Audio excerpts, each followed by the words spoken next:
하나님은 우리 인생에 대해서 축복하시기를 기뻐하시고 평안의 삶을 살기를 원하시며 늘 함께해 주시기를 기뻐하십니다.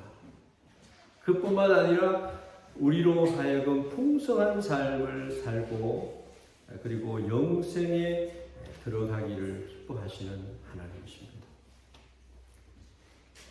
요한복음 10장 10절에 보면 여러분 도둑이 오는 것은 도둑질하고 죽이고 멸망시키려고 하는 것뿐이다.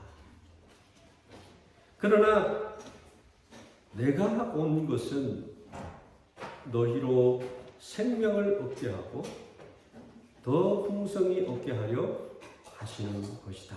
그렇게 말씀하십니다.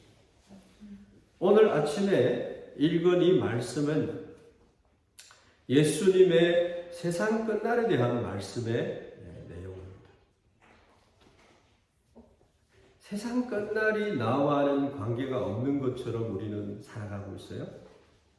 그러나 세상의 끝날을 맞이하는 자들은 어떤 준비를 해야 되느냐라고 하는 것을 예수님은 말씀하고 계십니다.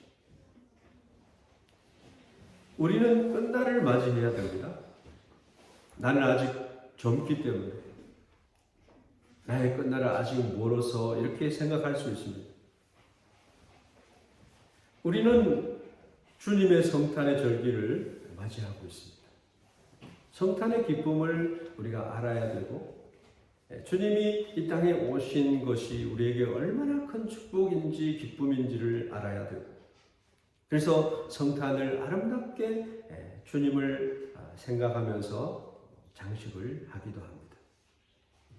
그런데 우리가 잊지 말아야 할 것은 이제 우리는 주님의 재림과 주님의 이 땅에 다시 오심을 기억해야 되고 그 예수님의 오심을 기다리는 성도가 되어야 된다. 우리의 1년 1년을 쉽게 보내고 있지 않는다는 것입니다. 성경은 말씀합니다. 무엇을 말씀하느냐? 성경은 창세기에서 천지의 창조를 말씀합니다. 시작이 있다는 것. 비기닝, 시작이 있다는 것. 시작을 말씀하면서 성경은 또한 종말이 있음을 말씀합니다. 예수님은 나는 알파요 오메가다 말씀합니다. 예수님은 천지 창조에 함께 하셨고 세상 끝날에 심판의 주님으로 다시 오신다라고 하는 거죠. 그래서 세상은 끝날이 온다라고 하는 것입니다. 여러분. 하나님의 말씀은 시작이 있고 끝이 있다라고 말씀합니다. 오늘 본문 말씀은 우리가 꼭 기억해야 될 가장 중요한 말씀. 예수님께서는 세상 끝날에 되어질 이야기를 열심을 가지고 가르치고 계셨다라고 하는 것이죠. 그렇다면 세상의 끝날을 우리가 어떻게 맞이해야 된다라고 하는 것입니까? 어떻게 해야 좋은 것입니까? 예수님의 가르침이 뭐냐 하면 첫 번째로 예수님의 가르침은요. 오늘 읽은 본문의 말씀 앞절을 보면은 1절에서 13절 말씀은 열처녀의 비유가 나옵니다. 마태복음 25장은 세상 끝날에 우리에게 주실 말씀으로 사랑하는 주의 백성들에게 주시는 말씀으로 주어졌다는 겁니다. 24장의 말씀은 세상 끝날에는 이렇게 될 것이다 라고 말씀하고 있습니다.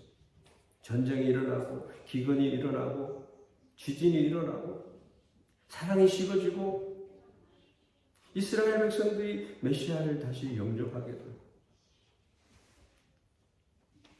많은 예수님이 이 땅에 오시는 그날은 아버지 하나님만 아시지만 그러나 믿는 자에게 징조를 통해서 알게 하셨다라고 말씀하고 있습니다. 믿는 사람에 대해서 신랑을 맞이하는 10처녀 중에 5사람은 신랑을 맞이합니다.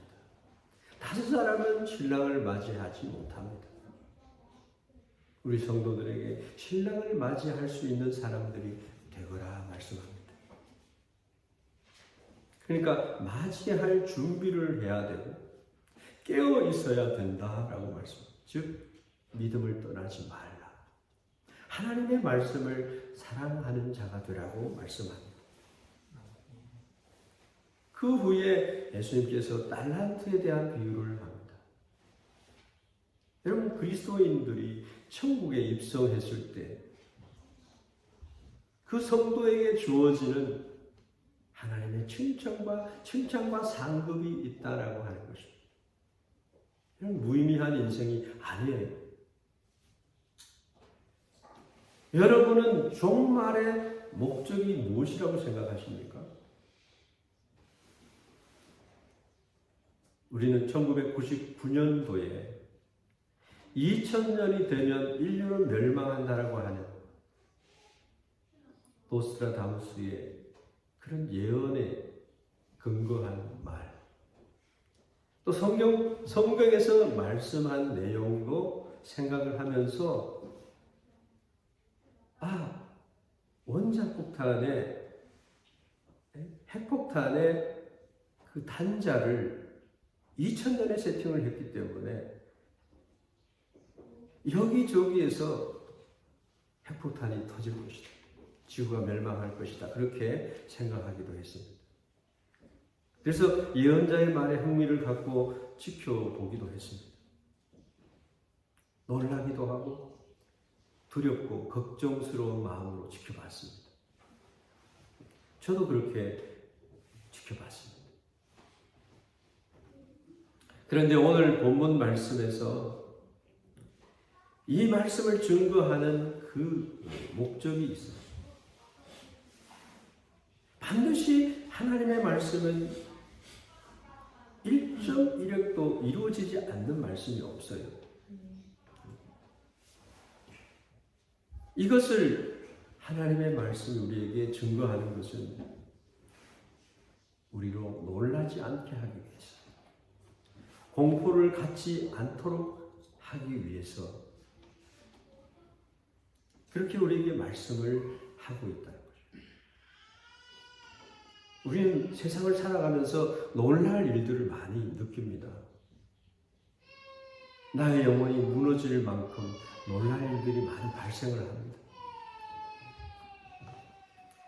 우리는 이 세상을 철로 역정을 살아가는 생애 가운데 사탄의 공격이 항상 있다라고 하는 것을 기억해야 될 것입니다. 그 가운데 이 말씀이 기록된 목적은 신앙을 잘 지키도록 하기 위해서 이 말씀을 했다는 겁니다. 어려운 시련을 만나더라도 위로와 소망을 갖도록 하신다라고 하는 거죠. 여러분, 시련을 한번 만나보면 이 시련이 언제까지 계속될 것인가? 이 시련이 빨리 지나가면 좋겠는데 시련 가운데 늘 고통을 당한다고 합니다. 이 시련이 또한 내가 이길 수 있는 시련인지, 하나님의 말씀은 이기지 못한 시험은 우리에게 하나님께서 허락지 아니하신다고 말씀하십니다. 욥의 시련을 우리가 너무 잘 압니다. 욥은 그 시련을 이겼습니다. 껐더니 이겼습니다. 하나님은 우리를 아세요. 그래서 그 시련을 통해서 정금같이 나오도록 우리를 단련하십니다. 여러분, 생애 가운데 시련과 고난이 없다라고 한다면 얻지 못할 것이 너무 많이 있어요. 믿음 생활을 한다라고 하는 것은 그 시련을 이기면서 진귀한 생애의 의미를 깨달아 갈 수 있다라고 하는 것입니다. 오늘 본문 말씀을 통해서 우리가 기억해야 될 것은 예수님이 이 말씀을 하시는 것에 대해서는 반드시 내가 당하고 있는 그 시련에 이길 힘을 주시고 그래서 그 시련을 이기게 하시고 그 시련은 끝이 난다라고 하는 것을 말씀하는 것입니다. 그 시련을 이긴 자들에게는 승리자의 면류관을 수여한다. 월계관을 주신다. 또한 하나님의 말씀이 이렇게 우리에게 종말을 말씀하는 그 목적, 이유가 뭐냐 하면 더욱더 우리가 매일의 생활에 있어서 확실한 발걸음으로 살아가도록 하시는 것이다. 여러분, 기준을 잃어버리면요, 우왕좌왕합니다. 내가 왜 사는지, 어디를 향해서 가고 있는지, 내가 오늘 왜 이렇게 밖에 살 수가 없는지라고 하는 것을 알 수가 있다라고 하는 거죠. 여러분, 인생은요, 선택의 연속이에요. 우리가 잘 아는 그 내용입니다. 우리는 스스로 앞으로 무엇을 해야 하는지를 자신의 판단으로 선택해 나가야 됩니다.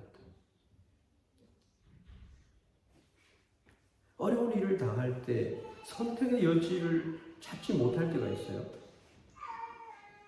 내가 선택을 해서 일본에 가야 되는지, 내가 선택을 해서 어떠한 삶을 내가 선택을 해야 되는지 기로에 설 때가 있다라고 하는 거죠. 그런데 불행하게도 우리는 어떠한 것이 정말로 나에게 적합한 선택인지를 결정하는 기준이 없어요. 그렇기 때문에 때때로 우리는 다른 사람, 잘하는 사람의 흉내를 내기도 합니다.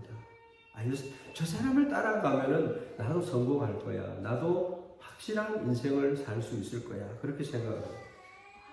그런데 거기에는 굉장히 위험한 것이 있어요. 왜냐하면 내가 흉내를 내어서 살아가는 그 모델이 되는 사람, 그 사람이 만약 잘못되었다고 한다면 나도 같은 오류 속에 있어야 한다. 예수님이 왜 이 땅에 오셨어요? 예수님은 누구세요? 내가 길이요, 진리요, 생명이다 말씀하셨어요. 많은 사람들은 이러한 삶의 잘못을 저지른 뒤에 저 사람 때문에, 그 사람 때문에 내가 이렇게 되었다라고 책임을 그 사람에게 전가를 시킵니다. 우리의 신앙의 기준은 누구예요? 예수 그리스도. 교회의 목사도 아니고 교회 장로도 아니고. 흔들리지 말아야 돼요. 목사 때문에 교회가 흔들리면 안 돼요.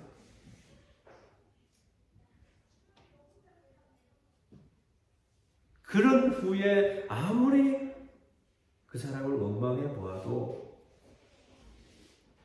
나의 기준이 바르지 못했기 때문에 내가 보낸 세월의 시간은 다시 되돌릴 수 없다는 거죠. 성경이 우리에게 세상의 끝날에 대한 사건을 가르치는 이유가 우리가 올바른 삶의 선택을 할 수 있는 기준을 가르치기 때문입니다. 주의 말씀은 내 발의 등이요 내 길의 빛입니다. 왜냐하면 우리가 이 세상의 마지막 날에 마음을 두게 된다면 지금 내 자신에게 있어서 무엇이 중요한 것인지를 알 수 있기 때문에 나는 똑똑하고 내가 하는 것이 가장 합당한 것이라고 생각을 할 수 있어요. 그렇지 않습니다. 누가복음 12장 13절에서 21절 말씀을 보면 자신을 위해서 많은 곡식을 축적한 부자 이야기가 나옵니다. 이만하면 되지.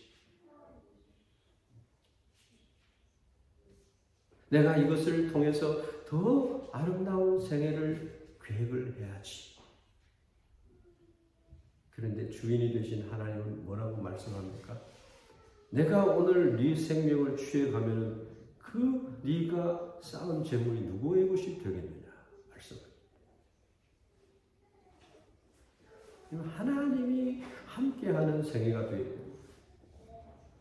아멘. 그러므로 예수님께서는 이 세상의 끝날에 대해서 말씀해 주신 겁니다. 첫째는 믿음을 지키라는 것. 두 번째는 매일의 삶의 선택을 잘 하라는 것입니다. 시련이 왔을 때, 역경이 왔을 때 믿음을 잘 지키고, 그리고 나의 선택의 기준이 예수님께서 말씀하신 말씀을 생각하면서 선택하라는 거예요.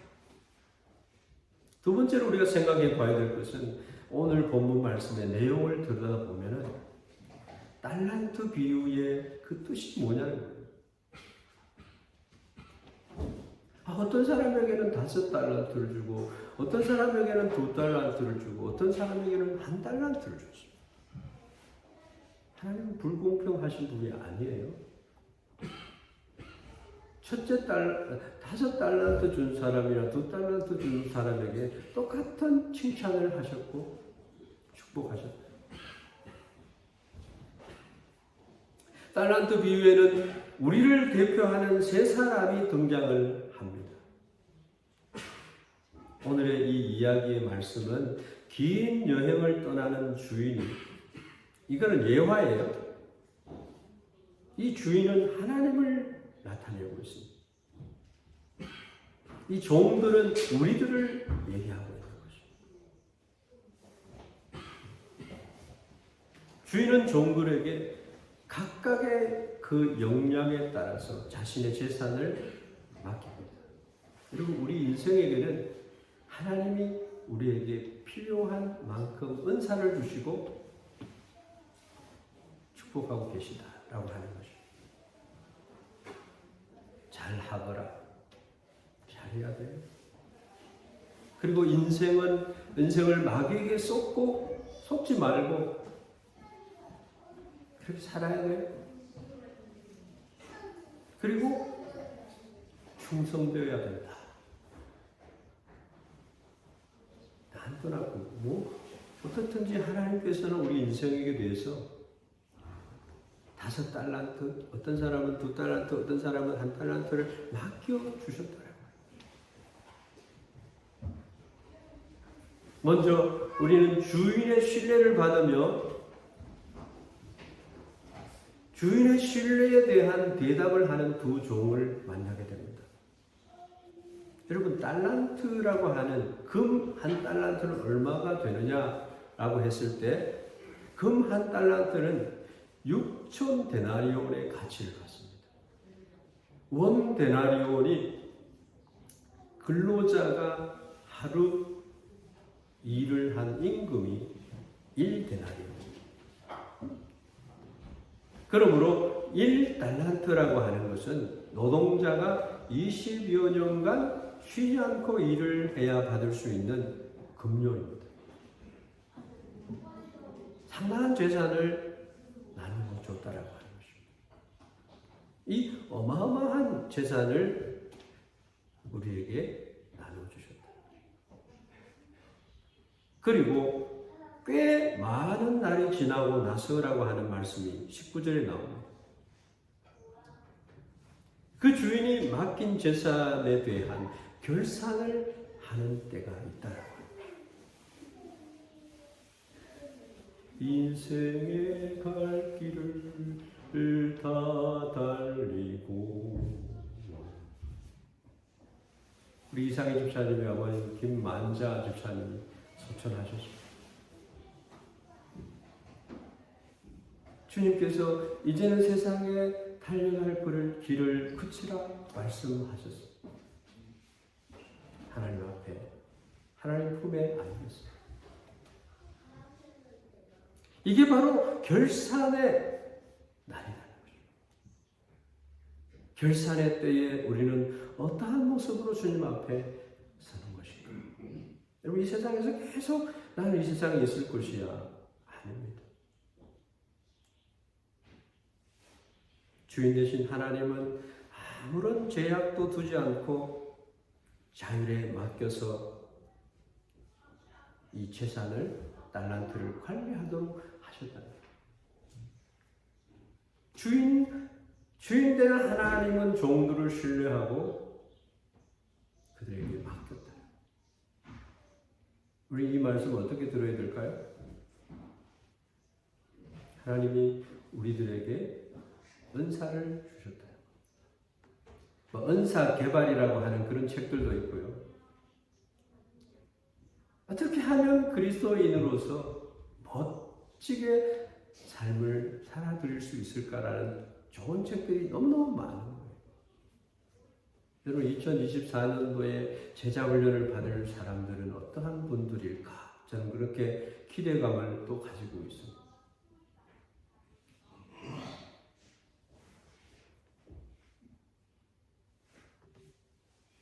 하나님께서는 우리로 하여금 하나님을 신뢰하고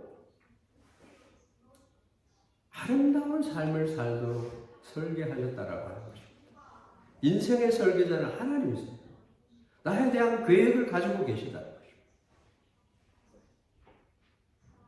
그래서 우리들은 주인 되신 하나님의 기대에 부응하는 삶을 살아드릴 수 있어야 한다는 것입니다. 인생의 첫째되는 행복과 인생에 살아가는 목적의 첫째는 뭐냐? 하나님을 기쁘시게 하는 것.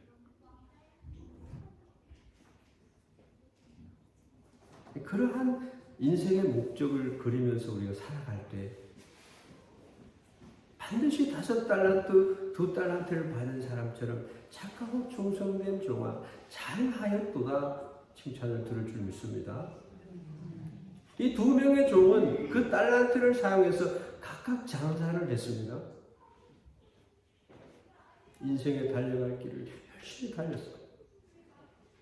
원망하고 왜 하나님이 나를 이 땅에 태어나게 했나 이렇게 하면서 자기 인생을 시궁창에 빠뜨려 버려요. 늘 술만 마시고 늘 이생의 자랑과 이생에 속한 모든 것들로 살아가는 그런 사람들이 있어요. 늘 술로 살아요. 늘 이 세상 향락으로 사는 거예요. 종 칼빈은 회개라고 하는 말을 가르치면서 사탄에게 빼앗긴 세월을 다시 성량해내는 것, 다시 가져오는 것이 회개다 그렇게 얘기했어요. 잘못된 방향으로 내가 항상 가고 있던 삶을 돌이키는 것이죠. 어려운 거 아니지 않습니까? 내게 맡겨 주신 달란트를 2배로 늘렸습니다. 우리가 생각해 볼 것은 장사가 반드시 성공한다는 보장이 없어요. 그 어디에도 그런 말이 없어요.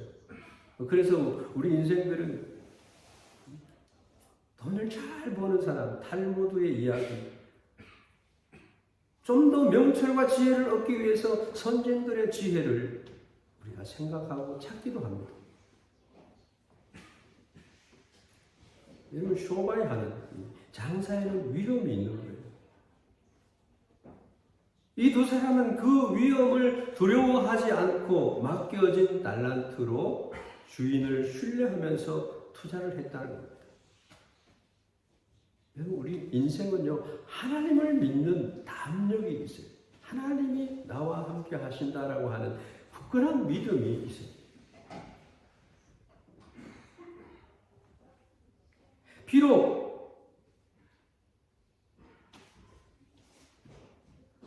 그 장사, 내가 하는 장사가 실패한다고 할지라도 주인은, 하나님은 내가 일하고 있는 이 일의 결과뿐만 아니라 그 노력도 인정해 주신다고 하는 것이 우리가 하나님에 대한 믿음인 줄 믿습니다. 내가 실패하면 어떻게 해? 그게 아니에요. 이 2 사람은 자기 인생을 많은 시간의 그 시간들을 하나님을 믿는 믿음 안에서 두렵지 않는 마음으로 장사를 했다는 것이죠. 이게 중요해요. 철학을 공부해 보면은 많은 신들이 등장을 합니다. 많은 철학자들이 인생의 행복은 이것이야라고 많은 시대를 거쳐서 인생에게 대해서 행복론을 얘기를 합니다. 저는 철학을 공부를 해봤죠. 고대부터 현대까지. 저는 졸업을 했어요. 현대 철학이 끝이 나고 그 다음에 지금의 시대는 어떤 시대냐? 포스트 모더니즘 시대, AI 시대. 상상을 초월하는 시대가 우리에게 와 있다라고 하는 것입니다. 그런데 우리가 하나님에 대한 믿음이 어떤 것인가? 불로 연단해도 없어지지 아니하는 순금 같은 믿음이 있어야 될 줄 믿습니다. 하나님은 우리 아버지시다. 상처를 싸매어 주시는 분, 모든 위로의 아버지, 슈퍼 카운셀, 영존하시는 아버지, 기묘자, 전능하신 하나님이다. 스트레인저.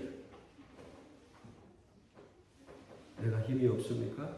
힘이 많으신 하나님을 의지할 때 독수리가 날개치며 올라감 같은 새 힘을 주실 줄 믿습니다.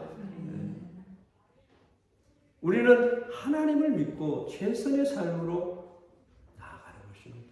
욥기 1장 21절 내가 모태에서 알몸으로 나와 사온즉 또한 알몸이 그리로 돌아가올지라 주신 이도 여호와시오 거두신 이도 여호와시오니 여호와의 이름이 찬송을 받으실지어다. 이사야서 63장 7절 말씀 내가 여호와께서 우리에게 베푸신 모든 자비와 그의 찬송을 말하며 그의 사랑을 따라 그의 많은 자비를 따라 이스라엘 집에 베푸신 큰 은총을 말하리라. 우리 하나님 정말 멋쟁이 하나님이죠. 여러분 멋쟁이 성도님들이 다 되시기를 주의 이름으로 축원합니다.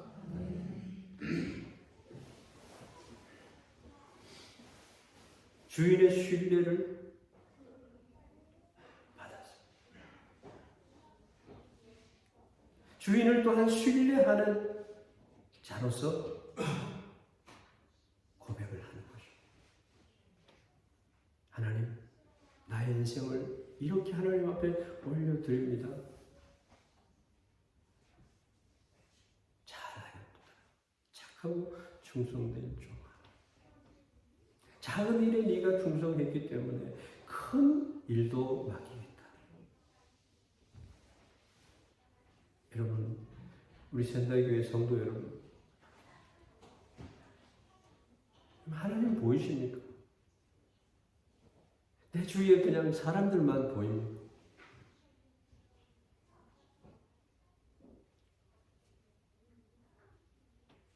예수님께서 왜 이 열처녀 비유와 달란트 비유를 우리에게 말씀하셨어요? 정말을 말씀하시면서 우리에게 이러한 삶을 살아야 돼. 적어도 이러한 삶을 살아라고 말씀을 주시는 것입니다. 근데 두 번째로 땅에 묻어둔 종이 와서 말합니다. 24절 25절 보면 주인이여 당신은 굳은 사람이라 심지 않은 데서 거두고 해치지 않은 데서 모으는 줄을 내가 알았으므로 하나님 어제 그렇게 말씀하셨어요. 구하라 찾으라 문을 두드리라. 예수님께서도 내 이름으로 구하는 모든 것을 내가 주겠노라 말씀하십니다. 더욱더 성령을 주시지 않겠느냐. 자식에게 좋은 것을 줄 알거든 하물며 너희 천부께서 너희에게 성령을 주시지 않게. 성령이 어떤 분이신지 여러분들 공부를 많이 하셔야 돼요. 또 말을 합니다. 두려워서 나가서 하나님을 두려운 존재로 생각을 해요.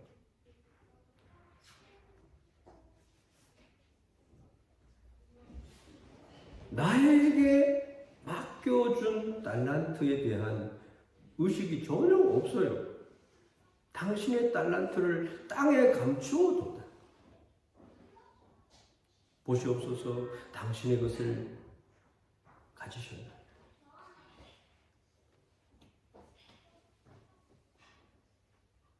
여러분, 인생에 대한 하나님의 계획하심은 한 달란트를 받은 사람의 생각과는 정면 충돌하고 있다라고 하는 거죠.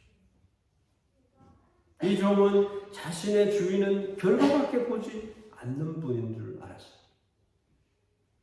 주인을 두려워했어요. 내가 실패하면 어떡하지? 주인을 정확하게 의식하지 못했다는 것입니다. 어쩌면 한 달란트를 내게 줬기 때문에 화가 났을 수도 있어요. 하나님에게 대항하고 불평하고 있는 그런 모습을 보여요.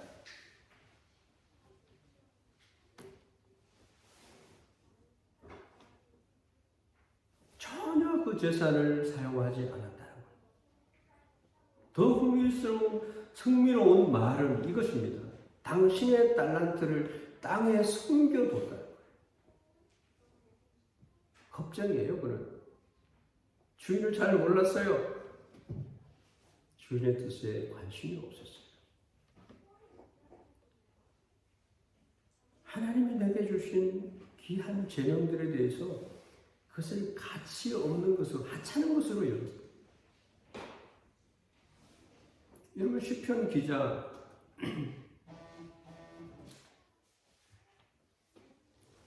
중에 나는 주의 전에 문지기로 있는 것이 좋사오니. 여러분은 어떤 소망과 어떤 기대와 어떤 축복을 하나님 앞에 기대하고 있습니까? 하나님은 벌써 여러분에게 다 주셨어요. 믿음의 열쇠를 가지고 하나님에게 받아서 쓰면 되는 거예요.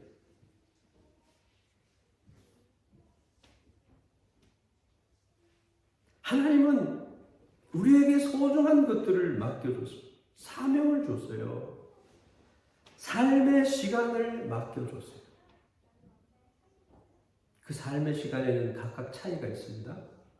젊어서 이 세상을 떠나는 사람이 있다라고 한다면 고령이 될 때까지 이 세상에서 삶을 영위하는 사람이 있어요. 하지만 우리는 그 생명의 가치를 어떻게 생각하고 어떻게 활용할 것인가? 만약 인생을 먹고 자는 것의 연속, 그것이 인생이다라고 생각하는 사람이 있을 수 있습니다. 그러한 생각을 하는 순간 그 사람은 그에게 맡겨진 달란트를 땅에 묻어버리고 있다.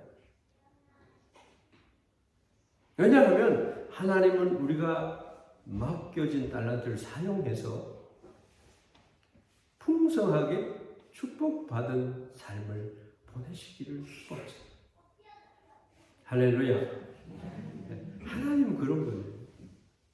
너무 옹졸하게 마음을 우리가 작게 하지 마요. 우리가 믿음의 고백을 하는 대로 하나님은 부어주실 줄 믿습니다. 하나님은 그런 사람을 찾아요. 내가 쓸 수 있는 믿음의 사람을 찾는 거예요. 검증이 될 때까지 하나님은 그를 테스팅합니다.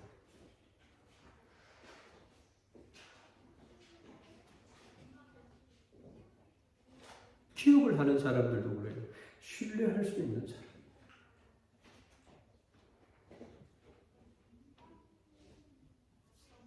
하나님은 모든 인생을 공평하게 사랑해 주시고, 오늘 또 우리 찬양팀에서 찬양할 때 예찬이가 또 찬양 기타를 할 때 수준이 굉장히 업그레이드. 이제 동경으로 가와사키로 갈 때 가와사키 교회는 정말 기쁨이 더해지겠다 이런 생각을 해봅니다. 우리 경찬이도 너무 훌륭한 친구예요. 이 일본의 많은 시간 동안에 굳건하게 성장했다. 기대가 되는 우리 두 청년을 이제 마모나쿠 오크라나키를 뵙기나이 그렇게 생각을 합니다. 기도 많이 해주시기 바랍니다. 마지막으로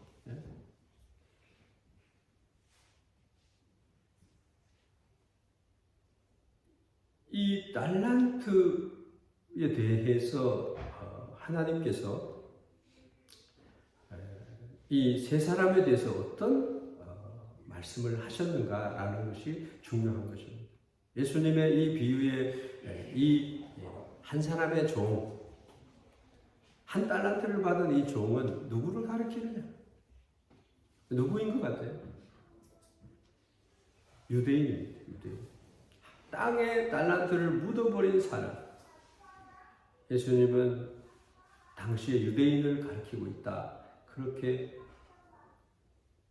설교자는 말하고 있습니다. 왜냐하면 그들은 하나님으로부터 받은 말씀과 복음을 동서남북에 있는 사람들에게 전하는 것을 하지 않았다. 자기들만 위해서 그것을 사용하려 했다. 그게 땅에 묻어버리는 거예요. 하나님께서 복음을 맡기신 자들, 이스라엘 백성들에게 축복의 통로로 쓰기를 원했지만 그들은 그것을 그렇게 사용하지 않았다는 거죠. 이 복음이 어마어마한 이 하나님의 예수님의 십자가의 독생자의 죽음으로 말미암아 얻어지는 많은 이 축복을 복음을 머물도록 했다. 이웃에게 전하는 사명을 잊어버렸다. 여러분 전도하는 사명이요 얼마나 축복된 삶이고 어마어마한 삶인지 알아야 돼요. 그것을 귀한 줄도 모르고 땅에 묻어버린다. 때를 어떤지 못 어떤지 힘쓰라고 하는 말의 뜻이 묻어버리지 말라는 거죠. 어느 목사님은 이렇게 이 말씀을 해석을 하고 있습니다. 우리에게도 똑같이 적용이 되는 말씀입니다. 예수님께서 유대인의 실수가 곧 너희들의 실수다. 나의 인생을 두고도 하나님이 나에게 기대하는 바가 있어요. 그런데 이 복음을 두고 우리가 생각할 때 하나님은 우리가 복음 전도자의 삶을 살기를 기뻐한다. 왜냐하면 하나님은 우리에게도 자기 만족을 하도록 이 복음을 우리에게 맡겨주지 않았다. 만민에게 복음을 전파하라.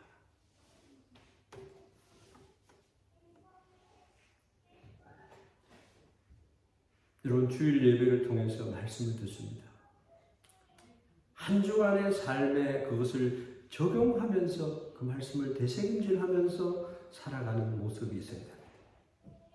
믿음 생활을 한다라고 하는 것은 주님께서 맡겨주신 달란트를 내가 사용해야 된다는 것이죠. 땅에 묻어두지 말라는 거죠. 하나님께서는 자신이 신뢰하면서 맡긴 종들에게 생명도 주고 삶의 시간도 주고 하나님의 복음도 주고 하나님 자신을 주셔서 그러한 것들을 사용하라는 거예요. 기도하라는데 왜 기도 안 해요? 기도하면 주시겠다는 거예요. 여러분 기도 생활을 얼마나 하고 있어요? 하나님의 말씀 음성 듣는 것을 얼마나 좋아하십니까? 예수님의 십자가의 그 그 은혜를 받은 사람으로서 용서하고 사랑하는 삶으로 우리가 살아가야 되지 않겠어요? 여러분, 먼저 그의 나라와 그의 의를 구하라고 하는 것이 무엇입니까? 하나님의 뜻을 구하는 것입니다. 주인의 마음을 아는 것입니다. 그것이 먼저 중요한 거예요. 무엇을 먹을까, 입을까, 마실까 염려하고 그것을 구하는 것보다 주인이 맡겨준 5달란트, 2달란트, 1달란트의 이 귀중한 것을 낭비하지 말라는 것입니다. 내가 매일 하나님의 은혜 속에 살 수 있도록 하나님 나에게 믿음을 주십시오. 하나님 나의 삶을 풍성하게 축복을 해 주십시오. 하나님 제대로 믿으면요, 거부가 됩니다. 거부가. 하나님이 함께 하세요. 안동에 있는, 너무 힘들고 이렇기 때문에 안동에 있는 권씨 집안에 늘 남의 허드렛 일만 하고 다니는 사람이 예수님을 믿고 복을 받았어요. 그렇게 떵떵거리던 안동의 권씨 가문에 있는 땅을 다 자기 것으로 가질 수 있어요. 왜? 하나님 축복하시고. 그래서 그 권씨 가문에서 예수님을 믿으면 하나님이 책임져 준다는 것을 증명적으로 살아낸 사람이 있습니다. 하나님은 적으신 분이 아니에요. 광대하신 분이에요. 위대하신 분이에요. 축복이 가지고 계신 분이죠. 하나님은 우리의 삶을 통해서 어떤 이유를 남겼는가 보다가는 게으르지 말고 열심을 붓고 주를 섬기시기를 바란다는 겁니다. 이 순수한 마음이 있을 때 하나님이 이윤뿐만 아니라 복의 복을 더 한다. 내 노력으로 복을 받는 게 아니에요. 하나님이 함께 하심으로 100배의 복을 얻었다. 이상의 삶은 그렇게 해요. 바쁘다고 말씀 생활을 게을리하지 마요. 먼저 우선순위를 정해가지고 어떻든지 그거를 지켜나가는 그런 노력들이, 기도가 올려드려져야 됩니다. 결론을 말씀합니다. 주님이 평가를 하십니다. 2달란트, 5달란트 남긴 자들에게 말합니다. 주인이 이르되 잘하였도다. 착하고 충성된 종아. 내가 적은 일에 충성하였으며 내가 많은 것을 내게 맡기리니 내 주인의 즐거움에 참여할지어다. 그런데 26절, 27절에 보면 1달란트 받은 종에게 말합니다. 악하고 게으른 종아. 나는 심지 않은 데서 거두고 해치지 않는 데서 모으는 줄로 내가 알았다. 그러면 내가 마땅히 내 돈을 치리하는 자들에게 맡겼다가 내가 돌아와서 내 원금과 이자를 받게 하였을 것이니라. 쓸데없는, 너는 나의 가치를 인정하지 않아. 그래서 빼앗긴 벌을 주십니다. 1달란트를 빼앗아 10달란트 가진 자에게 주라고. 그리고 바깥 어두운 데로 내쫓으라. 이렇게 슬퍼하는 종말을 맞이하는 사람이 되어서는 안 된다라고 하는 것이 예수님께서 말씀하셨습니다. 유대인들뿐만 아니라 우리들에게도 말씀하고 있습니다. 복음을 사랑하면서 아름다운 삶, 축복된 생애를 살아야 하는 것입니다. 기도하겠습니다. 좋으신 하나님, 늘 우리 가운데 함께 하시고 말씀으로 임재하시는 주님을 찬양합니다. 하나님, 우리 생애 가운데, 나의 삶 가운데 주님이 이처럼 함께 하시고 축복하시는 삶을 우리가 경험하게 하시고 그 삶을 살아내는 능력 있는 그리스도의 사람이 되게 하여 주시옵소서. 감사하며 예수님의 이름으로 기도하옵나이다.